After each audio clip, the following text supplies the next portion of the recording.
Vous dites que c'est prêt là, vous pensez?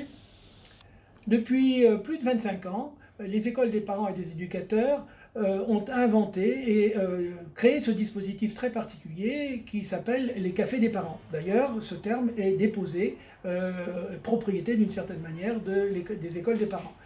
Il s'agit d'un dispositif réunissant des parents et qui échangent entre eux, mais qui échangent entre eux en présence d'un professionnel bien au fait de toutes les questions de parentalité.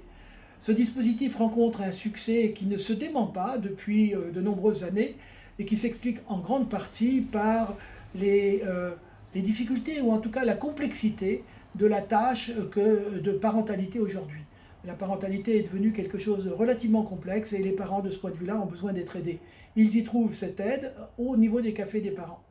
Euh, Paradoxalement, jusqu'à ce jour, aucune publication, je dirais, recensait ces cafés et faisait un peu l'historique de cette histoire. C'est la raison pour laquelle, dans cette collection qui existe depuis 2-3 ans et dont Anne Lanchon est la rédactrice, eh bien, il nous a paru essentiel de proposer un numéro faisant justement le point sur ces cafés. Comment ils s'organisent, les différents types d'organisations, ils ne sont pas tous exactement pareils, leur originalité par rapport aux autres dispositifs d'accueil de parents, parce que ces dispositifs sont nombreux, mais les cafés des parents ont une assez forte originalité. Donc vous trouverez dans cet ouvrage différents articles, soit de professionnels qui animent ces cafés, soit je dirais, de théoriciens ou de personnes qui réfléchissent à ce dispositif. La parentalité, de nos jours, est devenue un enjeu social essentiel parce qu'aujourd'hui, l'objectif des parents est beaucoup plus, je dirais, compliqué qu'il y a une cinquantaine d'années où il s'agissait simplement de bien élever son enfant.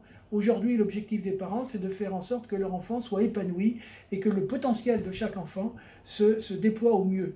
On pourrait dire d'une certaine manière que l'éducation s'est privatisée et singularisée, et ceci explique les nombreuses questions que ne cessent de se poser les parents.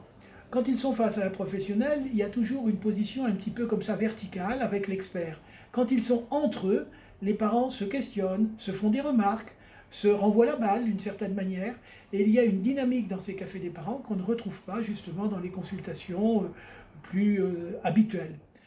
Donc vous trouverez dans cet ouvrage tous les renseignements, toutes les informations, tous les développements théoriques, tous les projets peut-être que les écoles des parents et des éducateurs continuent d'avancer, d'amener, parce que c'est un organisme extrêmement vivant et qui tente toujours d'être au plus près de tous les soucis des parents.